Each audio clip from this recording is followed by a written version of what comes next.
yeah, we try not to swear when we're doing one of these interviews. So my apologies if one slips out. It's No, kind of I a, understand. I understand. you All know. right. Ladies and gentlemen, boys and girls, children of all ages. I'm Michael. I'm Jacob. That's Jeff and Amy. And this, to my left, is Mr. Nathan Gent, running for one of the open judicial positions here in Nye County. Mr. Gent, thank you for being on the show.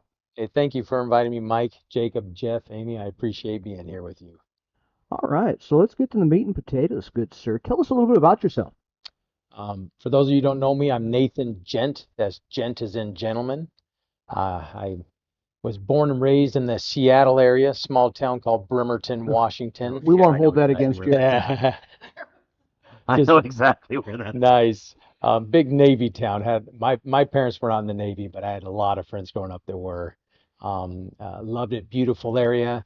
Now, having said that, I came down and visited UNLV Law School in February when it was 70 degrees and blue skies, not a cloud, and no So hint it of lied to moisture, you. It lied to uh, you. and so I fell in love with Nevada. Came down to UNLV Law School. Graduated from UNLV Law School in 2010. Immediately moved out to Pahrump to start my own law firm out here. Very nice. Had my own law firm out here for a little while until a position became available at the district attorney's office. Okay. Worked as a deputy district attorney for about 3 years, Very good.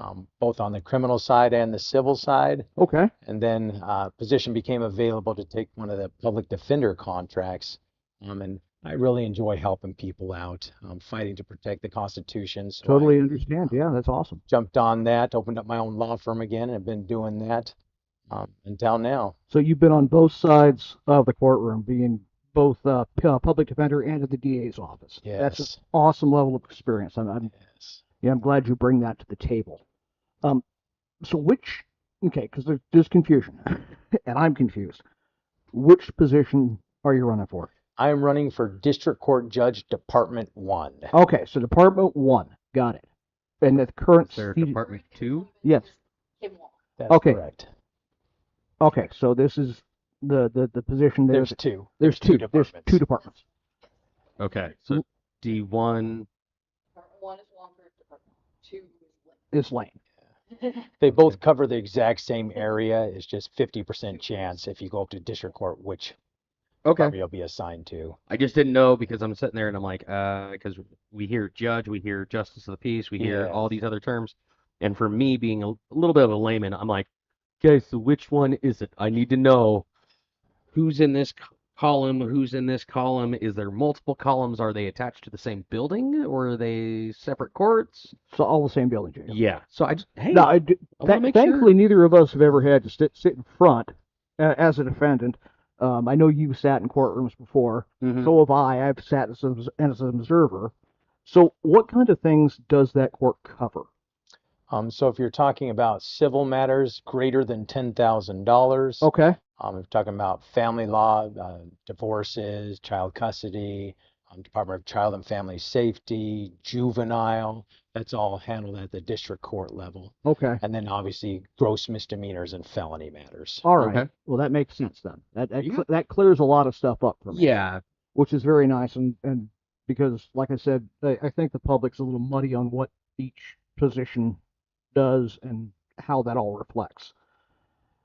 Well, I'm happy that he already stated that he has a law degree. Exactly. Yeah. That is well, Not only that he has a law degree, but he's practiced on both the prosecution and the defense and has done civil. and has done civil. So So you've got a wealth of experience. that is the three sides of the coin, and a lot of people only say, well, it's this side or this. No, there's that outer rim, which is the civil side of Mhm. that. So So tell us a little bit about your personal and judicial philosophy. I'm trying to skirt a lot of the things we can't talk about or aren't going to talk about. So tell us a little bit about what philosophies you would bring to the bench. I can say that I am a big fan of constitutional judges. Okay. Judges that follow the Constitution of the United States of America. I think that's crucial. I am against activist judges, judges that make laws from the bench. Okay. okay. It's the legislature's job to Right, make yeah. laws. It's the judge's job to make sure that the laws are followed, not to create laws, just to follow the laws that have already been created by the legislature. Yeah, because I've been seeing active stories about that where a judge created a law because of how they acted on a case, and then all of a sudden, and then every lawyer goes, "Thank you," Yeah. and now this can be applied to all these other things, and it's like, ugh. Precedent and case law is a big part of our judicial system. Mhm. Um, what do you see some of the challenges that face a district judge here in Nye County?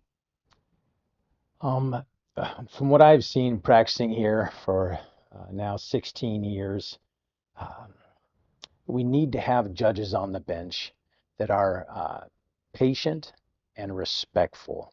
Okay. The courtroom really should be a place of honor, dignity, and respect. And because what kind of people come into courtrooms? People like your fathers, your mothers, your sons, your daughters, your friends, your loved ones. Anyone and everyone. Yeah. And if they come into my courtroom, they will be heard, they will be seen, and they will be respected. Yeah, because I've seen a couple times where people are getting yelled because they didn't know how to properly yelled at because they didn't know how to properly speak into a microphone. Yeah. And it's like, unless you're a karaoke enthusiast, Yeah. an entertainer, or you've done that before, it's always difficult because then you don't know what to do. And if it's your first time in a courtroom, from what you're saying, like the last thing you want to do is have some judge be outright disrespectful to you from the get-go, because then you're like, all you did was read my docket and you've already passed your judgment, so no matter what I say, you're just going to be dismissive of it anyways. Exactly. It's hard. When people come into a courtroom for the first time, they've never experienced that. It's nerve-wracking. Obviously, I do it on a daily basis, so it's comfortable for me. But that's not the norm. The vast majority of people are not comfortable with that. And as we know, when you get nervous, your logic can sometimes turn off, and it can be difficult. You need somebody in that position that cares about people and that will be patient with them. People have a right to be heard. And that is not happening on a consistent basis right now. Yeah. Okay. That's awesome. I appreciate your candor on how you're going to do things or how you plan on doing things. And having sat in court currently as an observer, uh, you're not wrong. I think you're exactly right that there is that prejudgment that happens, Jacob, Mm-hmm. and that there is not that level of decorum and respect that the court should have. Um, I'm just saying what I've seen personally. exactly. Out of the couple times that I've been through there, I'm not saying that every active sitting judge has done something of that nature, but But it's an observer. yeah. And then the other thing is that it does, when you're in a position for a prolonged period of time, it can wear down on you, where all of a sudden it's like, what is it? What's the terminology when you're driving down the road for a long period of Oh, time and it's white light straight? hypnosis. Yes. And that's what I worry about with judicial. If you've been an active sitting judge for a prolonged period of time, it might be the Humpty Dumpty. You're just going through the motions. All right, cool. But at that point in time, are you really actually clued in to what's actively going on case by case? Or is it just, yep, yep, yep? Because I don't want you to be up there looking like like you're swiping on Tinder. Yes. Like Yes. guilty, not guilty. You know what? This one I'll save for later, but we're gonna dismiss it right now because we don't have enough. Guilty. Yeah, we don't need that humdrum. No, So true, Jacob. I agree with you 100%. People are not a burden to bear. People are a blessing to serve. I like that answer. I really do. Wow, it's amazing when a candidate comes on and answers everything that I have for them without even prompting. Oh, not getting gobbledygook answers Yeah, or and having something to of that go nature. pursue anything. This is awesome. So, is there anything else you'd like to say to our public out there, Mr. Gent? And you know, because I try to give the candidate the last word. Make that stop. Make that 2 minute speech. I'll say this. Yes, I went to law school and I learned what is legal and what is illegal.